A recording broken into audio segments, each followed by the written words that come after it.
justice to the wonders I sell. Okay, this build's highly rated. Must be pretty good. I mean, it's second on the list, so I guess I'm just gonna pick it. Sniper DPS Sexy Feet build. Yeah, that sounds OP. Okay.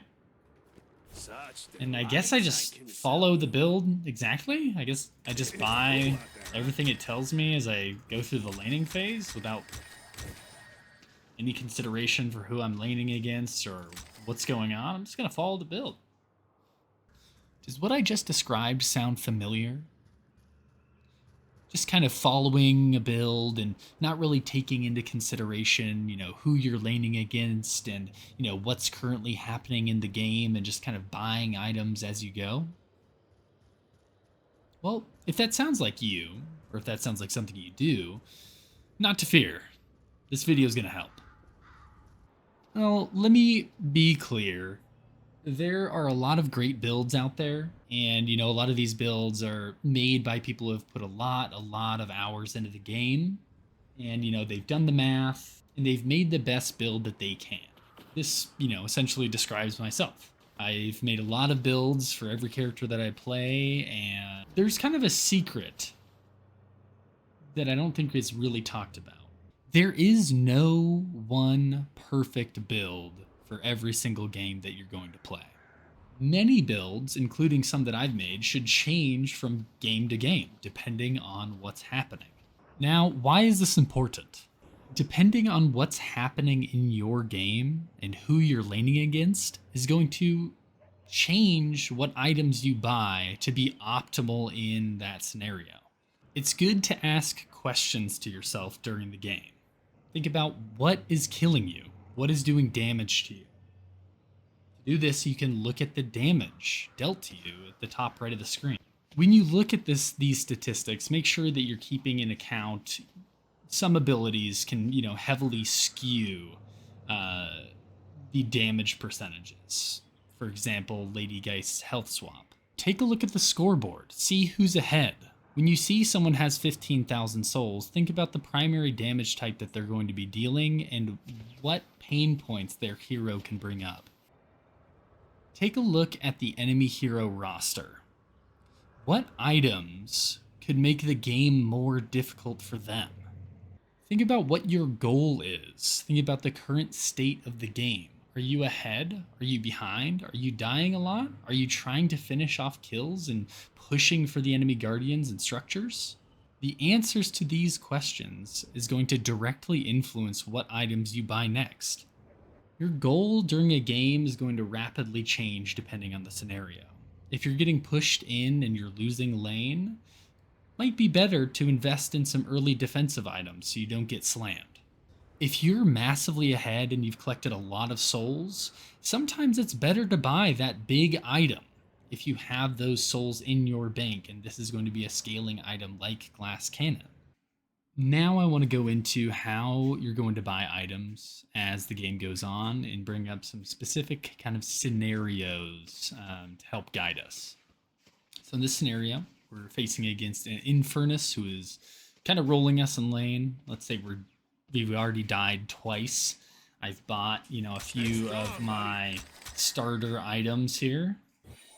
And now I'm starting to get into my post early game section. What item would be really good against Infernus? And is it even available here? If your answer was to just go ahead and buy long range, I would say that would be incorrect.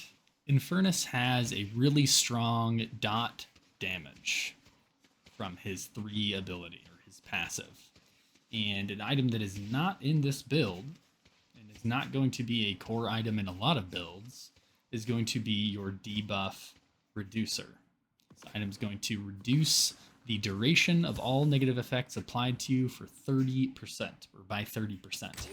This item is going to give you a ton of survivability against a character like Infernus. The point is, this item, Debuff Reducer, is not in your build path. But if you're losing lane against Infernus, and you want to just stay alive and continue to get souls, Debuff remover or reducer is going to help you stay in lane longer. It's going to help you survive and continue to stay in the game. Now, in this scenario, let's say we're playing against I got more Abrams. And we're in a solo lane. We're getting a lot of poke down on the Abrams here. I've went ahead and I've just bought, all of my starting items here. I'm still laning against Abrams. However, it seems no matter how much I poke Abrams, he continues to regen his HP. He's pressuring me. He's, getting last hits with his shotgun. What can I do, or what item should I buy to help punish Abrams more? What item could we buy that would punish Abrams? We could save for toxic bullets. We could save for a 3,000 item, but really we just want this for lane, and for this situation we want this specifically for Abrams.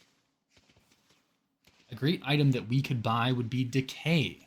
Let's say we're able to shove the wave in, however we're not able to get Abrams to a point where we can actually kill him.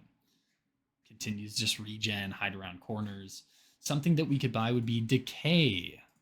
Decay is not on our build path. However, it is a pretty dang cheap item, and it's going to make us a lot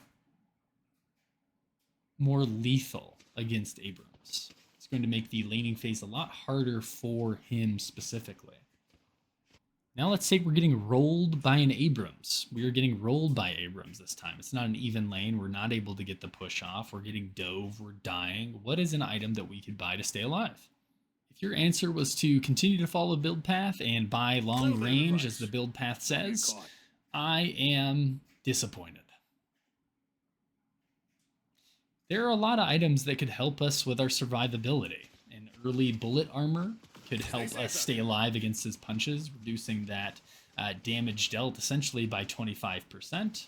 We could buy debuff reducer to reduce the time we are stunned, but ideally as Vindicta, hopefully we're not getting pinned. Or we could buy something like reactive barrier, where if we are getting pinned, this is going to give us a 400 shield, bullet shield, upon that CC arriving. So this is going to keep us alive, and it's going to allow us to stay in lane. It's going to allow us to farm.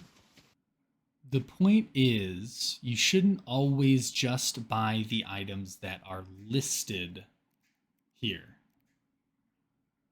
and buy them in order. It takes a little bit of critical thinking, but if you're able to think about what is going to help you accomplish the goal that you have, whether that be stay alive, continue to pressure your lead, or maybe it's to roam more often, any of these goals can be built for. Now let's say in this situation you are super rich, you've gotten pretty much all of your early game items here,